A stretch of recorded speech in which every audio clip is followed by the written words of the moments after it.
Hello guys, तो स्वागत है हमारी सीरीज़ में। तो जैसे कि आप पुराने वीडियोस देखेंगे तो हमने इंडियन ज्योग्राफी कंप्लीट कर दिया है, उसकी प्लेलिस्ट बनी हुई है, वहाँ पे आप जाके देख सकते हैं। उसके साथ हमने राजस्थान ज्योग्राफी की कुछ क्लासेज स्टार्ट की थी, उसके वीडियोज आप देख सकते हैं, उसकी भी एक डिफरेंट प्लेलिस्ट है। और पब्लिक एडमिनिस्ट्रेशन जो नया 2026 का सिलेबस है, उसके अकॉर्डिंग हमने पब्लिक एडमिनिस्ट्रेशन क्लासेज स्टार्ट किया। उसकी भी एक प्लेलिस्ट बनी हुई है, वहाँ पे भी करीब हाफ पोर्शन कवर हो गया है पब्लिक एडमिनिस्ट्रेशन का, और वो कंटिन्यू रहेगा। बट जैसा कि आपको पता है कि RS 2026 की प्रीलिम्स की डेट अनाउंस हो गई है नवंबर 2026 में। तो साथ में जो प्रीलिम्स के सिलेबस पे प्रीलिम्स के सब्जेक्ट्स हैं उसको भी कवर करना है। तो एक पॉलिटिक्स, जो इंडियन पॉलिटिक्स जो सब्जेक्ट है, वो एक ऐसा सब्जेक्ट है जो प्रीलिम्स में कम से कम 10 से 15 मार्क्स का और RS मेंस में 70 to 75 मार्क्स का कवरेज प्रोवाइड करता है। तो बहुत इंपॉर्टेंट सब्जेक्ट है। तो साथ में हम स्टार्ट करेंगे आज से इंडियन पॉलिटिक्स, और इंडियन पॉलिटिक्स स्टार्ट करेंगे हम प्रॉपर मेंस के पर्सपेक्टिव से, और साथ के साथ हम प्रीलिम्स के अकॉर्डिंग फैक्ट भी याद करेंगे। फिर हम इसके मेंस के अकॉर्डिंग क्वेश्चंस भी डिस्कस करेंगे। तो स्टार्ट करेंगे। इससे पहले हम मेंस के जो नया सिलेबस है RS 2026 का जो नया सिलेबस है उसको देखते हैं, पहले उसको डिस्कस करते हैं। सबसे पहले जो RS का मेंस होता है उसका पेपर 3 होता है, उसमें यूनिट फर्स्ट जो होती है उसका नाम है Indian polity, governance, India and international affairs. एक मिनट में इसको डिलीट कर देता हूँ। तो जो पेपर 3 की यूनिट फर्स्ट है उसका नाम है Indian polity, governance, India and international affairs और करंट अफेयर्स। जो भी नया सिलेबस अपडेट हुआ है उसमें पहला सेक्शन आता है ओरिजिन, स्ट्रक्चर एंड की principles of the constitution of India. इस फर्स्ट जो सेक्शन है उसमें कवर्ड है constituent assembly, influences, philosophical basis of constitution, fundamental rights, DPSP जिसको डायरेक्टिव प्रिंसिपल्स बोलते हैं, फंडामेंटल ड्यूटीज़। उसके साथ साथ बेसिक स्ट्रक्चर डॉक्ट्रिन, जो केशवानंद भारती जो जजमेंट आया था वहाँ से बेसिक स्ट्रक्चर डॉक्ट्रिन जनरेट हुई। उसके बाद कॉन्स्टिट्यूशन को अमेंडमेंट के जो प्रोसेस हैं वो हम पढ़ेंगे। उसके साथ साथ मेजर कॉन्स्टिट्यूशन चेंजेस क्या क्या हुए हैं ओवर द टाइम। नेक्स्ट है रिसेंट जो कॉन्स्टिट्यूशनल डेवलपमेंट्स हुई हैं, जुडिशियल प्रोनाउंसमेंट्स हुए हैं, कॉन्स्टिट्यूशनल मोरालिटी के बारे में जो जजमेंट्स आए, और ट्रांसफॉर्मेटिव कॉन्स्टिट्यूशनलिज्म के बारे में हम पढ़ें। तो ये नया सिलेबस है पूरा, ये वाला टॉपिक एकदम न्यू है, तो इसको हम अच्छे से पढ़ेंगे। हम स्टार्टिंग से देखेंगे, स्टार्टिंग से लास्ट तक सिलेबस के अकॉर्डिंग पढ़ेंगे।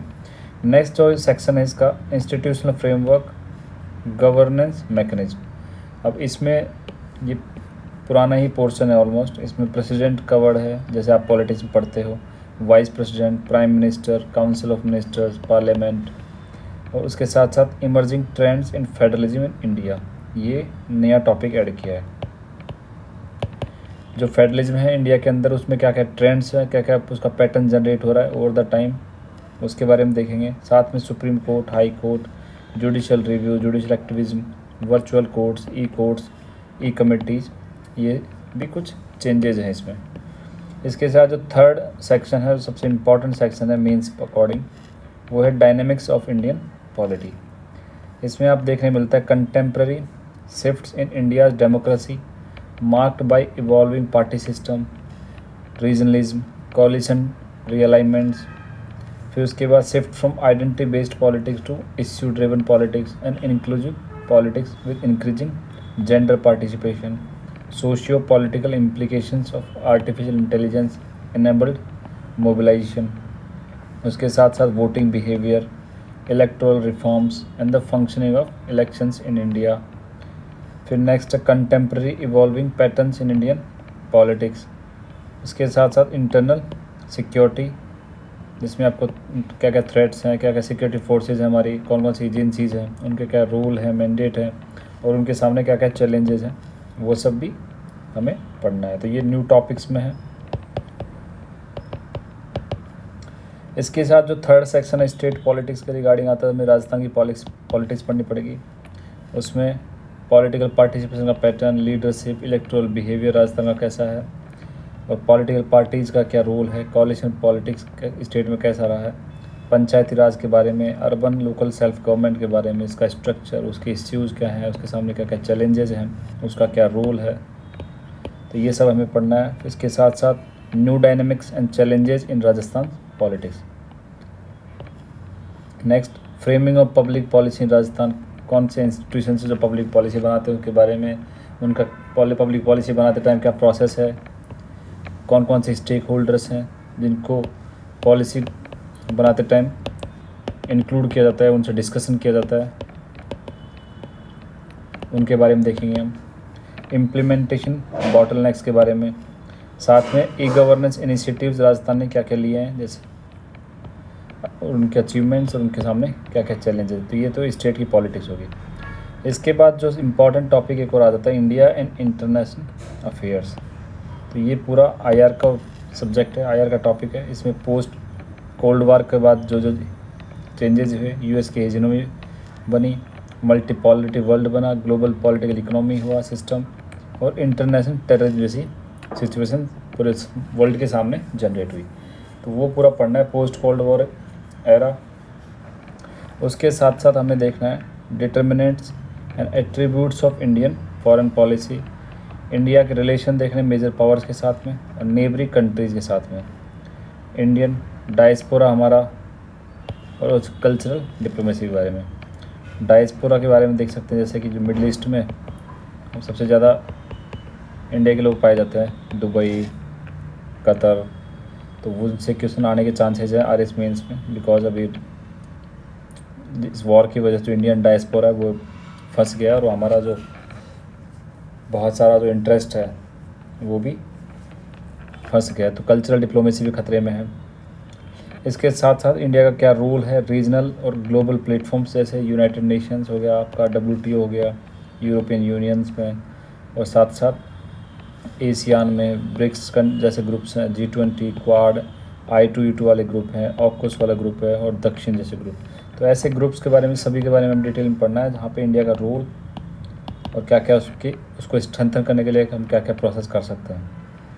India's leadership in climate and green diplomacy, इसमें कॉप सबमिट पढ़ने हैं।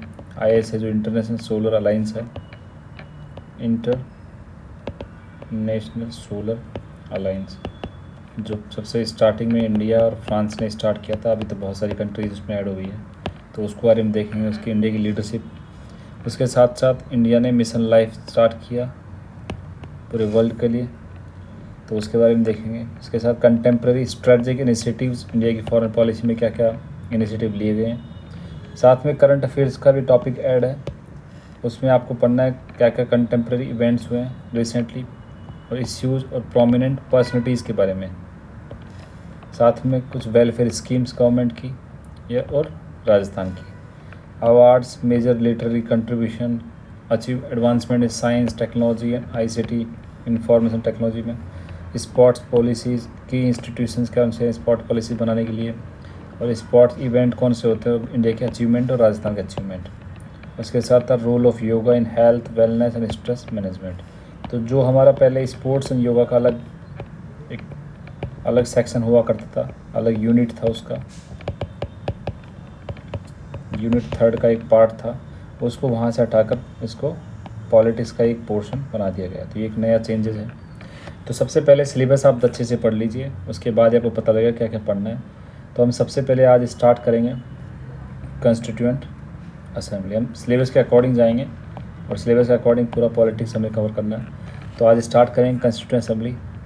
तो मैं स्टार्ट करता हूँ।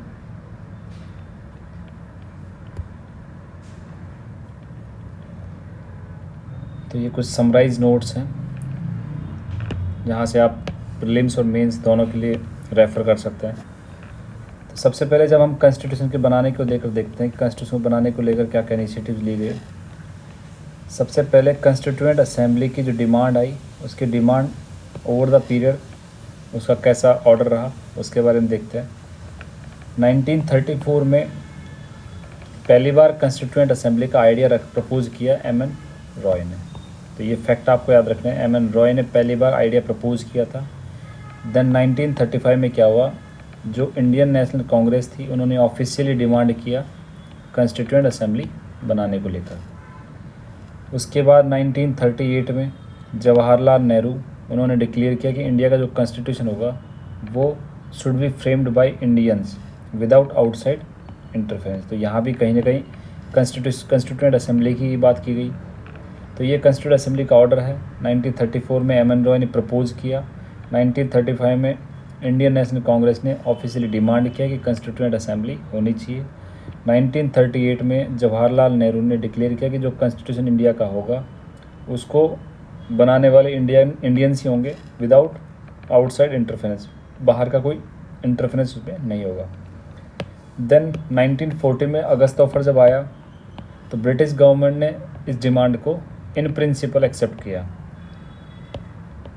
इन प्रिंसिपल मतलब एक्चुअल में लीगली उन्होंने अप्रूव नहीं किया या इन द एक्शन उस पर कोई एक्शन नहीं लिया। इन प्रिंसिपल उन्होंने सोचा कि ऐसा करेंगे हम।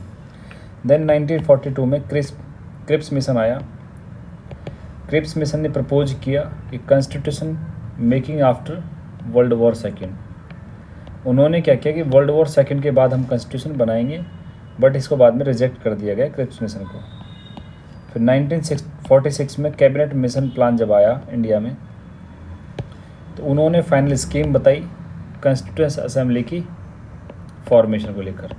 तो ये एक ऑर्डर है, आपको याद रखना है। प्रीलिम्स में हमेशा क्वेश्चन आते हैं, यूपीएससी में आप देखते हैं और आरएस में भी आपको मिलेंगे इनमें से। तो एक ऑर्डर है, आपको याद रखना है। 1934 से 1946 का कैसा ऑर्डर रहा है, कैसे इवॉल्व हुआ है कॉन्स्टिट्यूएंट असेंबली को लेकर डिमांड। इसके बाद जो कंपोजिशन रहा है कॉन्स्टिट्यूएंट असेंबली का वो देखते हैं। टोटल स्ट्रेंथ इसकी थी 389 की। इसमें ब्रिटिश इंडियन जो प्रोविंस थे उनकी थी 296। इसमें भी आपको बाद में जब देखेंगे तो 292 तो प्रोविंस थे जहाँ पे ब्रिटिश रेगुलेटेड, और उसके अलावा 4 चीफ कमिश्नरेट प्रोविंस थे, दोनों मिलकर 296 बनाते हैं। और उसके साथ प्रिंसली स्टेट्स होते हैं वो 93 थे। तो ये 389 का टोटल कंपोजिशन था। कॉन्स्टिट्यूएंट असेंबली में 389 मेंबर्स थे। अब इसका इलेक्शन कैसा हुआ, इलेक्शन देख लेते हैं। सबसे पहले जो प्रोविंशियल असेंबलीज थी, जो प्रोविंशियल असेंबली थी उन्होंने इनडायरेक्टली इसका इलेक्शन किया और इसका इलेक्शन हुआ proportional representation through single transferable vote system. तो ये तो आपको पता ही है, प्रोपोर्शनल रिप्रेजेंटेशन सिस्टम इंडिया में भी होता है कि जनरली इतनी पॉपुलेशन पे एक सीट रखी जाती है, वैसा वही सिस्टम है। सिंगल ट्रांसफरेबल, आप एक ही वोट दे सकते हो। उसके अलावा जो प्रिंसली स्टेट हुआ करते थे उन्होंने अपने अपने रिप्रेजेंटेटिव नॉमिनेट किए, जो वहाँ के रूलर था उन्होंने। भाई प्रोविंस से तो जो जहाँ पे ब्रिटिश प्रोविंस थे वहाँ पे तो असेंबली हुआ करती थी, तो उन्होंने क्या किया कि जो प्रोपोर्शनल रिप्रेजेंटेशन सिस्टम है उसके थ्रू इनडायरेक्टली वोट करके उन्होंने इलेक्ट कर दिया, जो उनकी 296 सीट हुआ करती थी। अब बचे प्रिंसली स्टेट ने क्या किया, जो 93 सीट थी उन्होंने वहाँ के जो रूलर थे प्रिंसली स्टेट के, उन्होंने अपने हिसाब से नॉमिनेट करके असेंबली में भेज दिए अपने रिप्रेजेंटेटिव। तो ये कम्युनिटी वाइज रिप्रेजेंटेशन हो गया। तो ये तो मेथड हो गया आपका कॉन्स्टिट्यूएंट असेंबली का इलेक्शन मेथड। अब बाद में क्या हुआ, जो सीट्स थी उनको डिवाइड किया गया 3 कैटेगरी में। ये आपको याद रखनी है, 3 कैटेगरी के अलावा कोई कैटेगरी नहीं थी। मुस्लिम्स कैटेगरी थी, एक सिक्स कैटेगरी, एक जनरल कैटेगरी। तो ये 3 कैटेगरी में ही जो कॉन्स्टिट्यूएंट असेंबली की सीट्स का इलेक्शन था वो डिवाइड कर दिया गया। फिर 1946 में इसके इलेक्शन के रिजल्ट आए। तो जैसे इंडियन नेशनल कांग्रेस थी उसको मिली 208 सीट, मुस्लिम लीग को सीट मिली 73 और अदर्स को मिली 15। तो ये उसका रिजल्ट थे। आईएनसी 208 पर विजेता रही, मुस्लिम लीग को 73 और अदर्स कैंडिडेट जो थे 15 सीट्स मिले। अब ये कुछ फैक्ट जैसे आपको याद रखना है, एग्जाम में पूछा जा सकता है, प्रीलिम्स में आपको फंसाने के लिए पूछा जा सकता है। Although not elected through universal adult franchise, जो आज यूनिवर्सल एडल्ट फ्रेंचाइज है कि 18 साल से ऊपर जो भी है, 18 ईयर से जो भी ऊपर है वो, और जिसका वोटिंग लिस्ट में नाम है वो वोटिंग राइट रखता है, उसको वोट देने का अधिकार है। तो उस टाइम पे जो इलेक्शन हुआ था वो यूनिवर्सल एडल्ट फ्रेंचाइज के प्रिंसिपल पे नहीं हुआ था, लेकिन ऐसा माना जाता है कि जो असेंबली में जब रिप्रेजेंटेशन आई तो वही रिप्रेजेंटेशन इंडियन सोसाइटी के एवरेज सेक्शन को रिप्रेजेंट करती थी। बिकॉज इंडिया में दो ही चीज़ें थी, इंडिया में या तो ब्रिटिश रूल्ड प्रोविंस होंगे या कुछ प्रिंसली स्टेट जिनको राजा रूल करते थे। तो इन्होंने तो अपने अकॉर्डिंग नॉमिनेट करके भेज दिए, तो ये तो रिप्रेजेंटेटिव हुए प्रिंसली स्टेट के। यहाँ पे इलेक्शन हो गए तो यहाँ पे इनडायरेक्टली इलेक्शन हो गए। तो ऐसा माना जाता है कि वो इंडिया की जो हर सोसाइटी है वहाँ का हर सेक्शन कंस्टिट्यूएंट असेंबली में पहुँच गया था। उसके बाद इसकी वर्किंग देखते हैं। पहली मीटिंग इसकी हुई 9 दिसंबर 1946 में, जिसको मुस्लिम लीग ने क्या किया, बॉयकॉट किया। उस टाइम पे जो ऑफिस संभालने वाले कुछ लोग थे, जैसे टेम्प्रेरी चेयरमैन बनाया सच्चिदानंद सिन्हा, और सीनियर मोस्ट थे आईएनसी में, उनको चेयरमैन बना दिया गया। प्रेसिडेंट बाद में परमानेंट चेयरमैन बने राजेंद्र प्रसाद जी को। वाइस प्रेसिडेंट बनाया उसमें एससी मुखर्जी, और सेकंड वाइस प्रेसिडेंट बने वीटी कृष्णमाचारी। तो ये आपको दोनों याद रखने हैं, वाइस प्रेसिडेंट और second vice president. Vice president तो बने थे आपके SC Mukherjee, second vice president बने आपके वीटी कृष्णमाचारी। तो ये कॉन्स्टिट्यूएंट असेंबली की जो पहली मीटिंग थी उसके बाद अपॉइंट किए गए। उसी फेज़ में जब बाद में आप देखेंगे तो 13 दिसंबर को 9 दिसंबर को पहली मीटिंग हुई, और 13 दिसंबर 1946 को जवाहरलाल नेहरू ने ऑब्जेक्टिव रेजोल्यूशन ला दिया गया। अब ऑब्जेक्टिव रेजोल्यूशन बहुत इंपॉर्टेंट है, बिकॉज यही चल के बाद में कॉन्स्टिट्यूशन का बेस बना। खासकर जो हमारा कॉन्स्टिट्यूशन का प्रियम्बल है उसका बेस बना। तो प्रियम्बल और ऑब्जेक्टिव रेजोल्यूशन में क्या क्या डिफरेंसेस है, वहाँ से एग्ज़ाम में क्वेश्चन पूछा जाता है, तो उसके अकॉर्डिंग आपको देखना है। 13 दिसंबर 1946 को इसको पेश किया गया था। इसके मेन ऑब्जेक्टिव क्या थे, India to be an independent sovereign republic, India को एक इंडिपेंडेंट सोवरन रिपब्लिक कंट्री बनाना है, ये इनका ऑब्जेक्टिव था। दूसरा ऑब्जेक्टिव था पावर ऑथोरिटी जो ली जाएगी वो कहाँ से ली जाएगी, डिराइव्ड फ्रॉम द पीपल, तो एक इम्पॉर्टेंट ऑब्जेक्टिव। उसके बाद इन्होंने जो आइडिया दिए, इनके ऑब्जेक्टिव क्या थे, जस्टिस किस किस फील्ड में, सोशली जस्टिस मिले, इकोनॉमिकली मिले और पॉलिटिकली मिले। तो ये तीनों जस्टिस आपको आज का जो करंटली प्रियम्बल है वहाँ भी देखने को मिलता है। इसके बाद इन्होंने इक्वलिटी की बात, equality of status and opportunity. फिर आते हैं इनका फ्रीडम कंसेप्ट। फ्रीडम के ऑब्जेक्टिव थे freedom of thought, freedom of expression, belief, freedom of faith, freedom of worship. उसके बाद ये इनका ऑब्जेक्टिव था कि सेफ गार्ड किया जाए माइनॉरिटीज़ को लेकर, बैकवर्ड क्लासेस को लेकर, ट्राइबल एरियाज़ को लेकर। तो ये बहुत इंपॉर्टेंट जो इन्होंने सोचा था। बाद में जब इनके बेस पे आर्टिकल बने 19 और आर्टिकल 30 माइनॉरिटीज़ को लेकर फंडामेंटल राइट्स में। दूसरा इनका ऑब्जेक्टिव था to maintain national unity and territorial integrity. अभी ऑब्जेक्टिव रेजोल्यूशन के ऑब्जेक्टिव थे और इसको एक्सेप्ट किया गया। जो कॉन्स्टिट्यूएंट असेंबली थी, इन्होंने ऑब्जेक्टिव रेजोल्यूशन को 22 जनवरी 1947 को अडॉप्ट कर लिया। बाद में यही चल के कॉन्स्टिट्यूशन का प्रियम्बल का बेसिस बना। तो इसकी डेट याद रखना है आपको, 13 दिसंबर 1946 में ये पेश किया गया और 22 जनवरी 1947 को इसको अडॉप्ट कर लिया गया। अब जब इंडिया इंडिपेंडेंस एक्ट बना 1947 में, उसके बाद क्या क्या चेंजेस है हमारे वो देख लेते हैं। तो 3 मेजर चेंजेस माने देखे गए। सबसे पहले सोवरेन बॉडी जो हमारी कॉन्स्टिट्यूएंट असेंबली थी उसको फुल्ली सोवरेन बना दिया गया। सोवरेन मतलब वो खुद के डिसीजन खुद लेने, बाहर का कोई इंटरफेयर उसमें नहीं होगा। और उस सोवरेन बॉडी बनाने के बाद वो जो इंडिया से रिलेटेड जो लॉज थे, ब्रिटिश लॉज, उनमें अमेंड कर सकती थी या उनको रिपील कर सकती थी, ऐसी पावर उसको मिल गई थी। उसके बाद दूसरा मेजर चेंज था ड्यूअल फंक्शन का। ड्यूअल फंक्शन में असेंबली को दोनों काम दे दिए गए। उसका काम कॉन्स्टिट्यूशन मेकिंग बॉडी भी है और साथ में वो पार्लियामेंट की तरह भी काम करेगी, लेजिस्लेचर पार्लियामेंट। तीसरा चेंजेस आया, मेंबरशिप चेंज होगी। जो मुस्लिम लीग थी उनके मेंबर्स जो पाकिस्तान से, उन्होंने विड्रॉ कर लिया।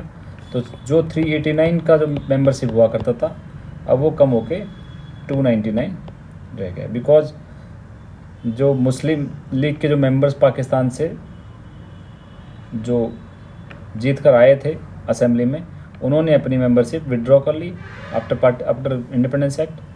तो उसके बाद जो मेंबरशिप बचती थी 299। उसके अलावा भी कुछ फंक्शंस, अदर फंक्शंस में कॉन्स्टिट्यूएंट असेंबली ने रेटिफाई किया इंडिया की मेंबरशिप को कॉमनवेल्थ के लिए मई 1949 में। ये डेट आपको याद रखनी है, डेट बहुत इंपॉर्टेंट है, खासकर प्रीलिम्स में सीधी डेट्स आती हैं। इन्होंने नेशनल फ्लैग को अडॉप्ट किया, किसने? कॉन्स्टिट्यूएंट असेंबली ने ही अपना जो फ्लैग है उसको अडॉप्ट किया 22 जुलाई 1947 में। उसके साथ नेशनल एंथम जो हमारा राष्ट्रगान है उसको अडॉप्ट किया 24 जनवरी 1950 को। और 24 जनवरी 1950 को ही हमने नेशनल सॉन्ग, राष्ट्रगीत अडॉप्ट कर लिया। तो राष्ट्रगीत और राष्ट्रगान हमने दोनों 24 जनवरी 1950 को अडॉप्ट किए, जबकि हमने जो हमारा झंडा है नेशनल फ्लैग, उसको हमने 22 जुलाई 1947 को अडॉप्ट कर लिया। असेंबली ने इलेक्ट किया डॉक्टर राजेंद्र प्रसाद को फर्स्ट प्रेसिडेंट ऑफ इंडिया 24 जनवरी 1950 को। तो 24 जनवरी को 3 इंसिडेंट हुए, नेशनल एंथम अडॉप्ट किया, नेशनल सॉन्ग अडॉप्ट किया, और साथ में डॉक्टर राजेंद्र प्रसाद को first president of India elect किया। अब कॉन्स्टिट्यूएंट असेंबली के रिलेटेड कुछ फैक्ट कभी कभी पूछ लिया जाता है। टोटल सेशंस इनके हुए 11। ड्यूरेशन कितना लगा? 2 साल 11 महीने 18 दिन। ड्राफ्ट कॉन्स्टिट्यूशन के बारे में डिस्कस किया गया 114 डेज के लिए। और कितना खर्चा है? 64 लाख रुपए का उस टाइम पे कॉन्स्टिट्यूशन बनाने में खर्चा है।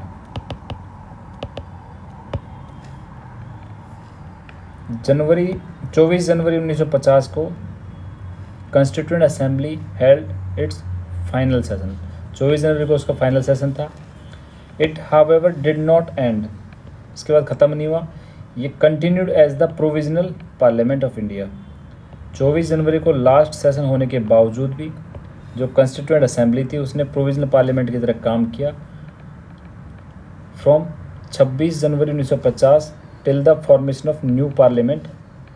जब 1950 के बाद पहले जनरल इलेक्शन हुए 1951 से 52, तो जब पहले जनरल इलेक्शन में जब गवर्नमेंट बन के आई, तब तक जो हमारी कॉन्स्टिट्यूएंट असेंबली थी उसने ही प्रोविजनल पार्लियामेंट की तरह काम किया।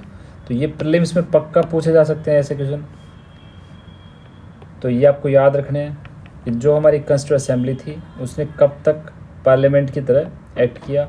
आपसे डेट पूछी जा सकती है। तो प्रोविजनल जो पार्लियामेंट थी वो ख़त्म कब होती है? 17 अप्रैल 1952 को। 17 अप्रैल 1952 को इसलिए ख़त्म होती है बिकॉज मई 1952 में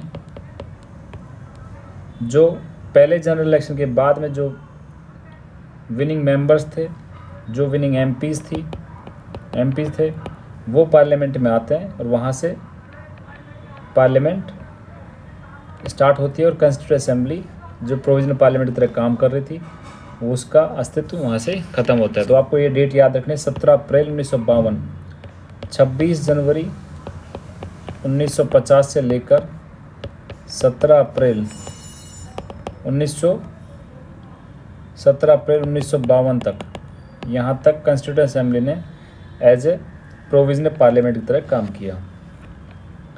नेक्स्ट आते हैं कमिटीज़ के ऊपर। कमिटीज़ से क्वेश्चन पूछे भी गए हैं आरएस प्रीलिम्स में। मेजर कमेटी सबसे पहले देखते हैं। 8 मेजर कमेटीज़ हुआ करती थी। यूनियन पावर्स कमेटी, जिसको चेयर करते थे Jawaharlal Nehru. Union constitution committee, इसको चेयर करते थे Jawaharlal Nehru. Provincial constitution committee, जिसको चेयर करते थे सरदार वल्लभ भाई पटेल। दोनों याद रखनी, यूनियन जो कॉन्स्टिट्यूशन आएगा तो जवाहरलाल नेहरू, प्रोविंस वाला आएगा तो सरदार पटेल। उसके बाद ड्राफ्टिंग कमेटी को चेयर करते डॉक्टर BR अम्बेडकर साहब। फिर आता है advisory committee on fundamental rights, minorities and tribal areas, इसको भी सरदार वल्लभ भाई पटेल ही चेयर करते थे। Rules of procedure committee doctor Rajendra Prasad. States committee Jawaharlal Nehru. Steering committee doctor Rajendra Prasad. ये 8 कमेटीज़ थी और उनके चेयरमैन। इनके साथ साथ जो 5th नंबर की कमेटी है, advisory committee on fundamental rights, minorities and tribal areas, जिसको सरदार वल्लभ भाई पटेल चेयर करते हैं। उसकी कुछ सब कमेटीज़ थी। सब कमेटी जो उनको असिस्ट करती थी वो 5 कमेटी थी। पहली committee fundamental rights sub committee, जिसको चेयर करते JB कृपलानी। तो ये क्वेश्चन RS 2023 प्रीलिम्स में 23 में प्रीलिम्स में पूछा गया। तो इसमें बहुत गलत हुए, बहुत लोगों ने कन्फ्यूजन हुआ था कि फंडामेंटल राइट्स की जो कमेटी है उसमें BR अम्बेडकर भी ऑप्शन में थे और सरदार वल्लभ भाई पटेल भी ऑप्शन में थे, जबकि JB कृपलानी किसी ने याद नहीं किया। तो ये ऐसे क्वेश्चन भी आपको पूछे जा सकते हैं। Fundamental rights sub committee JB Kripalani थे। माइनॉरिटीज़ के लिए जो सब कमेटी बनी थी उसके चेयरमैन थे HC मुखर्जी। तो आपको यह भी याद रखना है, HC मुखर्जी साहब जो थे वो वाइस प्रेसिडेंट भी थे कॉन्स्टिट्यूएंट असेंबली के। फिर एक कमेटी थी north east frontier tribal areas sub committee, जिसके चेयरमैन हुआ करते थे गोपीनाथ बारदोलाई। चौथी कमेटी थी excluded and partially excluded areas sub committee, जिनको चेयर करते थे AV ठक्कर साहब। लास्ट जो सब कमेटी थी सरदार वल्लभ भाई पटेल के कमेटी के अंडर, उसका नाम था north west frontier tribal area sub committee. अब इसका चेयरमैन नहीं है बिकॉज इसकी भी एक कहानी है, वो आपको बता देता हूँ।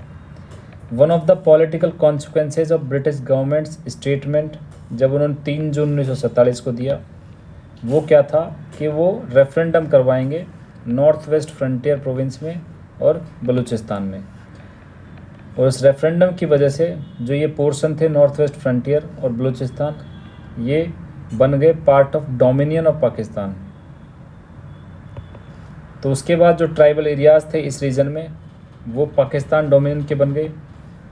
तो उसकी वजह से जो यहाँ की सब कमेटी थी उसके बाद में उसको चेयरमैन नहीं बनाया गया।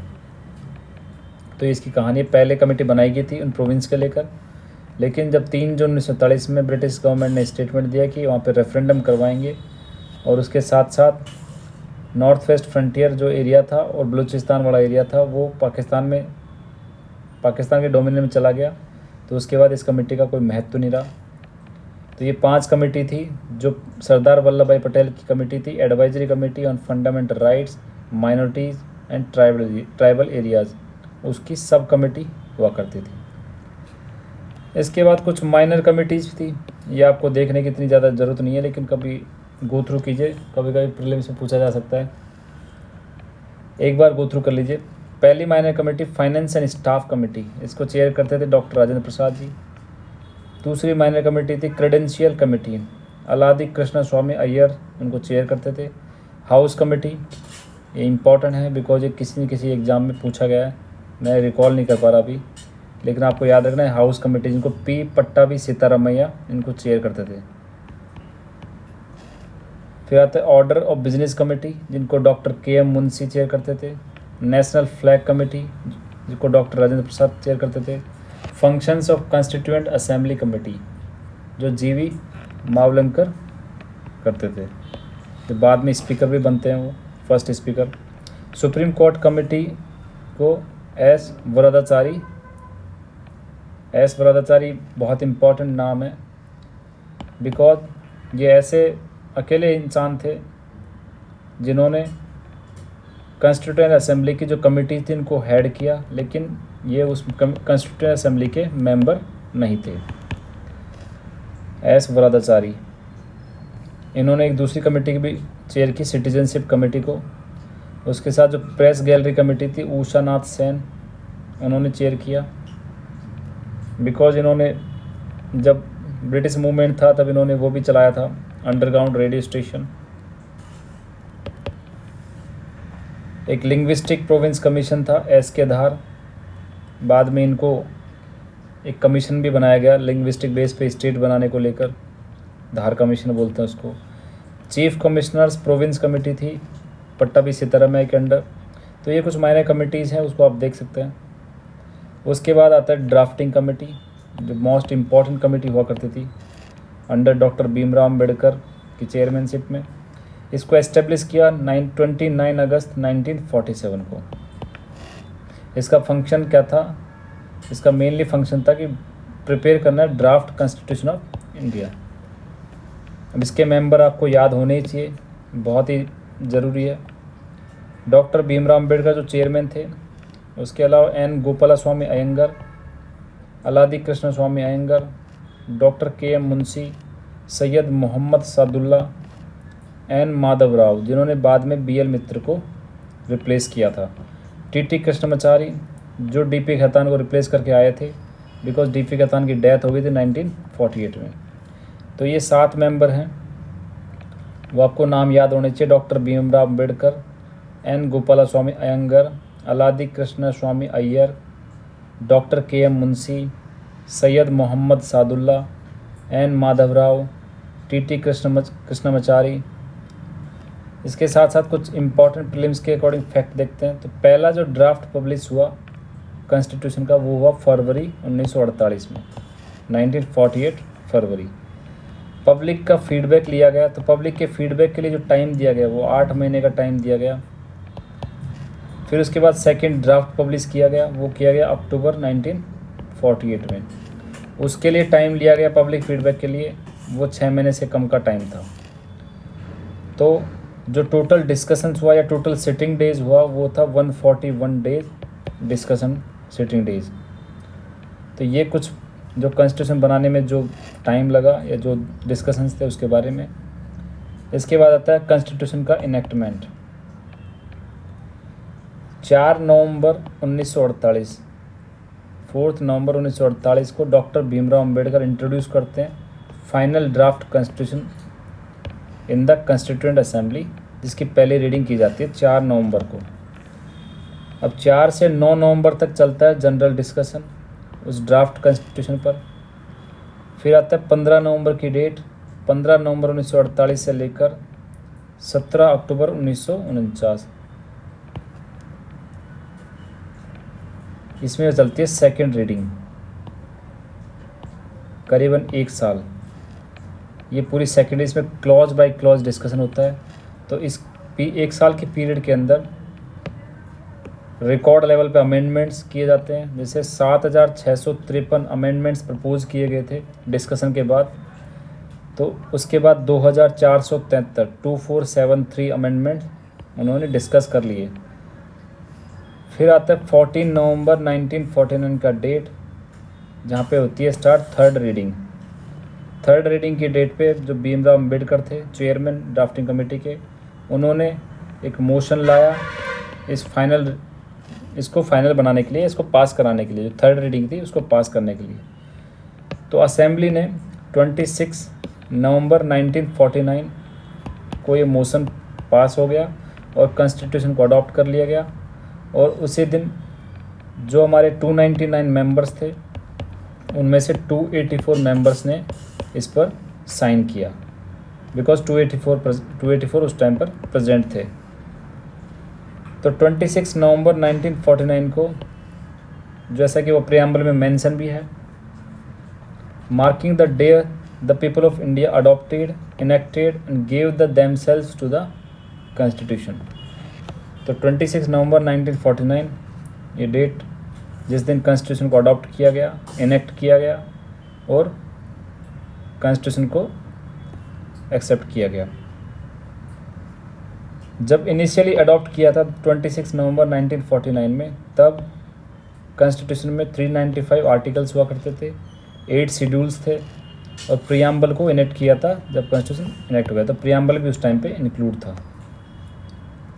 डॉक्टर भीमराव अम्बेडकर जिन्होंने ड्राफ्ट कॉन्स्टिट्यूशन एक प्लान किया और उसको फाइनल किया, इसलिए उनको father of the constitution of India बोलते हैं और चीफ आर्किटेक्ट ऑफ कॉन्स्टिट्यूशन बोलते हैं। 26 नवंबर जो डेट जिस दिन अडॉप्ट किया था उसको हम कॉन्स्टिट्यूशन डे या संविधान दिवस भी बोलते हैं। ये अनाउंस किया था 2015 के बाद, उससे पहले नहीं बोलते थे, 2015 के बाद इसको बोलना स्टार्ट किया। नेक्स्ट आता है एनफोर्समेंट ऑफ कॉन्स्टिट्यूशन।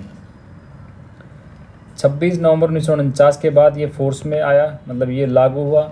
इसके कुछ प्रोविजंस थे जैसे सिटीजनशिप हो गया, इलेक्शंस वाले प्रोविजन, प्रोविजनल पार्लियामेंट को लेकर, टेम्प्रेरी और ट्रांजिशनल प्रोविजन जैसे आर्टिकल 5 से 9, 60, 324, 366, 67, 379, 380, 388, 391, 392, 393, ये कुछ आर्टिकल जो 26 नवंबर 1949 से ही लागू हो गए थे। और कुछ ऐसे जो बचे हुए प्रोविजंस हैं वो 26 जनवरी 1950 के बाद से लागू होते हैं, जिसको हम डेट ऑफ कमेंसमेंट बोलते हैं।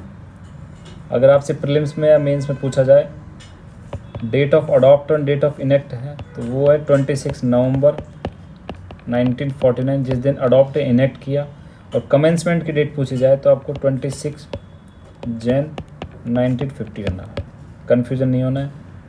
26 जनवरी ही क्यों कमेंस किया? बिकॉज जब इंडियन नेशनल कांग्रेस का 1929 का लाहौर सेशन हुआ था तो वहाँ पे उन्होंने डेट डिसाइड किया था कि 26 जनवरी 1930 को हम पूर्ण स्वराज दिवस मनाएंगे।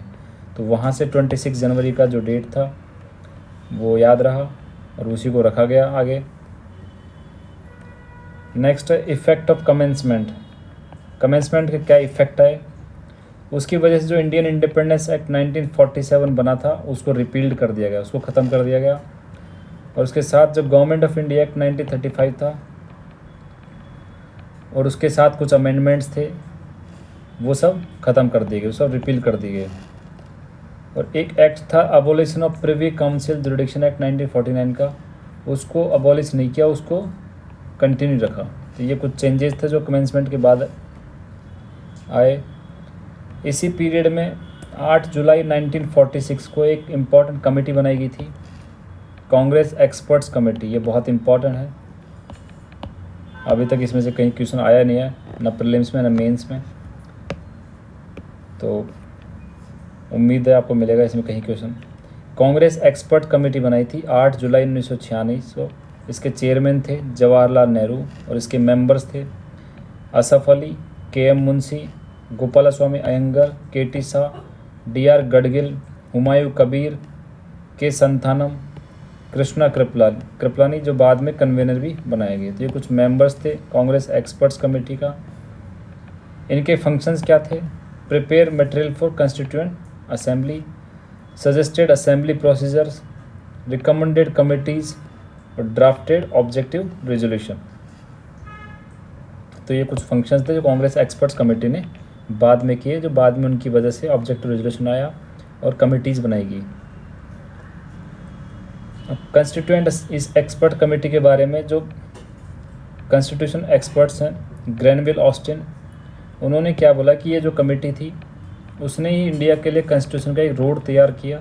बिकॉज जो कमेटी थी उसने सजेस्ट किए थे ऑटोनोमस एरियाज़ के बारे में, सेंटर प्रोविंस रिलेशंस के बारे में, प्रिंसली स्टेट्स को लेकर और कॉन्स्टिट्यूशन अमेंडमेंट पावर को लेकर, जो बाद में हमारा कॉन्स्टिट्यूशन का एक रोड मैप तैयार किया। तो ये तो हमने पढ़ा कॉन्स्टिट्यूएंट असेंबली के पूरा डिटेल्स में। साथ में कुछ लोगों ने इसके क्रिटिसिज्म बताएं, तो क्रिटिसिज्म हम कवर करते हैं। पहला क्या है? Not a representative body. इसका क्या क्रिटिसिज्म था? इसके कुछ क्रिटिक्स वालों ने बोला कि जो मेंबर्स थे वो डायरेक्टली इलेक्टेड नहीं थे on the basis of universal adult franchise. इसकी वजह से ये पूरे इंडिया के जो पूरे सेक्शंस है उसको रिप्रेजेंटेशन करे, ऐसा ज़रूरी नहीं है। दूसरा क्या था? Not a sovereign body, because ये ब्रिटिश गवर्नमेंट की प्रपोजल से बनाई गई थी और साथ में जो इसके सेशंस थे वो ब्रिटिश गवर्नमेंट की परमिशन से लगाए जाते थे, तो उसकी वजह से इसको हम सोवरेन बॉडी बोल नहीं सकते। तीसरा क्रिटिक्स क्या था कि ये टाइम कंज्यूमिंग था, बिकॉज कुछ जो क्रिटिक्स थे उन्होंने क्या किया कि हमारे इंडिया के जो कॉन्स्टिट्यूशन को उसको कंपैरिजन किया यूएस के कॉन्स्टिट्यूशन थे, जहाँ यूएस का कॉन्स्टिट्यूशन 4 महीने से कम टाइम में बनकर तैयार हो गया था, वहीं इंडिया का जो कॉन्स्टिट्यूशन था वो उसको 2 साल 11 महीने लगे, तो इसलिए इसको टाइम कंज्यूमिंग प्रोसेस बताया। वहीं नजरुद्दीन अहमद जो थे उन्होंने क्या बोला कि जो ड्राफ्टिंग कमेटी है वो ड्राफ्टिंग कमेटी नहीं, वो एक ड्रिफ्टिंग कमेटी है, तो एक सार्केस्टिकली वे में उन्होंने ड्रिफ्टिंग कमेटी बोल दिया। नेक्स्ट है डोमिनेटेड बाय कांग्रेस। कुछ क्रिटिक्स बोलते हैं कि Congress had overwhelming influence in assembly, because उस टाइम पर एक ही ऑर्गेनाइजेशन ग्रुप था और 208 सीट जीत कर आए थे, तो कांग्रेस मेजोरिटी ग्रुप था। ग्रेनुल ऑस्टिन इसके बारे में बोलते हैं कि the assembly was the Congress and Congress was India. फिर एक क्रिटिक्स आता है कि लॉयर पॉलिटिशियंस का डोमिनेशन था इसमें, बिकॉज जो इसकी बल्किनेस थी कॉन्स्टिट्यूशन की और कॉम्प्लेक्स लैंग्वेज थी, उसको देखकर इन्होंने बोला कि जो असेंबली है वो डोमिनेटेड है लॉयर्स और पॉलिटिशियंस से। एक क्रिटिक्स था डोमिनेटेड बाय हिंदूज, इन्होंने क्लेम किया कि ये हिंदू डोमिनेटेड असेंबली थी। लॉर्ड विस्काउंट सिमन थे, उन्होंने बोला कि बॉडी ऑफ हिंदूज है। विंस्टन चर्चिल बोलते हैं कि जो कॉन्स्टिट्यूएंट असेंबली थी वो represented only one major community in India. तो ये कुछ क्रिटिक्स थे। इसके बाद आता है इम्पॉर्टेंट फैक्ट्स में देखो, जो एलिफेंट है उसको अडॉप्ट किया एज ए सिंबल या सील कॉन्स्टिट्यूएंट असेंबली की। BN राव जो थे वो कॉन्स्टिट्यूशन एडवाइज़र लीगल एडवाइज़र थे असेंबली के। HVR अयंगर जो थे वो सेक्रेटरी थे कॉन्स्टिट्यूएंट असेंबली के। SN मुखर्जी चीफ ड्राफ्ट्समैन थे कॉन्स्टिट्यूशन के। प्रेम बिहारी नारायण रायजादा जो थे वो कैलीग्राफर थे ओरिजिनल कॉन्स्टिट्यूशन के। The original constitution was beautified, जो ब्यूटिफाई किया उन्होंने शांति निकेतन के आर्टिस्ट थे इंक्लूडिंग नंदलाल बोस और राम मनोहर सिन्हा। राम मनोहर सिन्हा जो वो थे उन्होंने ओरिजिनल प्रियम्बल को भी डेकोरेट किया। तो कॉन्स्टिट्यूशन का जो हिंदी वर्जन था वो कैलीग्राफ किया वसंत कृष्ण वैद्य एंड उसको डेकोरेट किया नंदलाल बोस ने। तो ये भी पूछा जा सकता है आपको हिंदी वर्जन किसने डेकोरेट किया था। कैलीग्राफ किया वसंत कृष्ण वैद्य ने और डेकोरेट किया नंदलाल बोस ने। अब आता है जो कॉन्स्टिट्यूशन का हिंदी टेक्स्ट है वो इनिशियली नहीं था। कॉन्स्टिट्यूशन ओरिजिनली कोई हिंदी टेक्स्ट के बारे में मेंशन नहीं करता है, तो इसके लिए आर्टिकल 394A इंक्लूड किया गया 58th कॉन्स्टिट्यूशन अमेंडमेंट 1987 में पार्ट 12 के अंदर आर्टिकल 394A। तो ये आपको याद रखना है। इसके कुछ प्रोविजंस थे, उसमें से है president shall publish Hindi translation of constitution, Hindi translation of all constitution amendments, Hindi translation shall have the same meaning as the English tongue. तो ये कुछ प्रोविजंस के लिए प्रेसिडेंट को पावर दी गई। अगर कहीं डिफ़िकल्टीज आती हैं तो प्रेसिडेंट में रिवाइज द हिंदी टेक्स्ट, और जो पब्लिश्ड हिंदी वर्जन होगा वो ऑथोरेटिव टेक्स्ट होगा कॉन्स्टिट्यूशन इन हिंदी। तो ये हिंदी टेक्स्ट के बारे में जो 394A आर्टिकल में ऐड किया 58th कॉन्स्टिट्यूशन अमेंडमेंट 1987 में।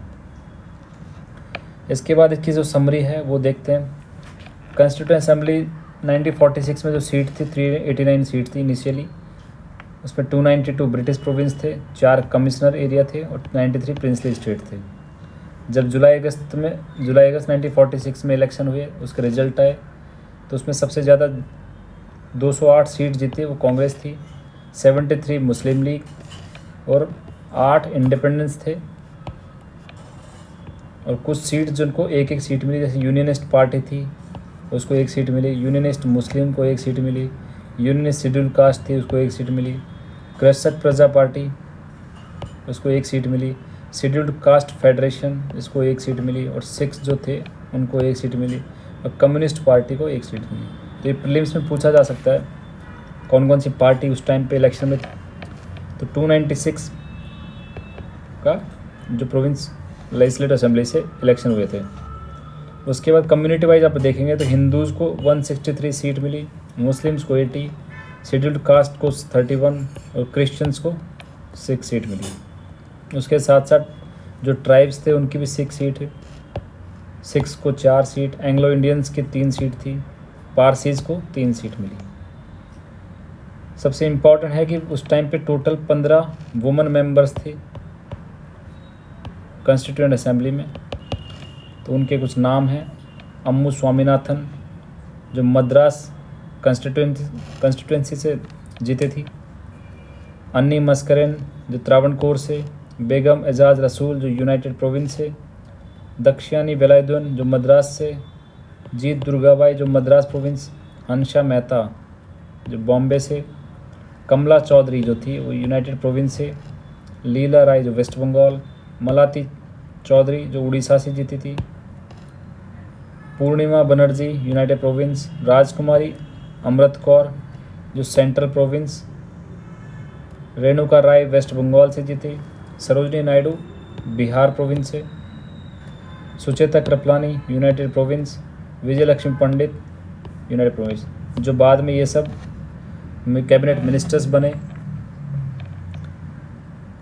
इसके अलावा जब आप स्टेट वाइज मेंबरशिप देखेंगे तो 299 में से 229 प्रोविंस मुस्लिम लीग के जाने के बाद 299 सीट्स बची, उनमें से 229 तो प्रोविंस की सीट थी और 70 सीट थी प्रिंसली स्टेट्स की।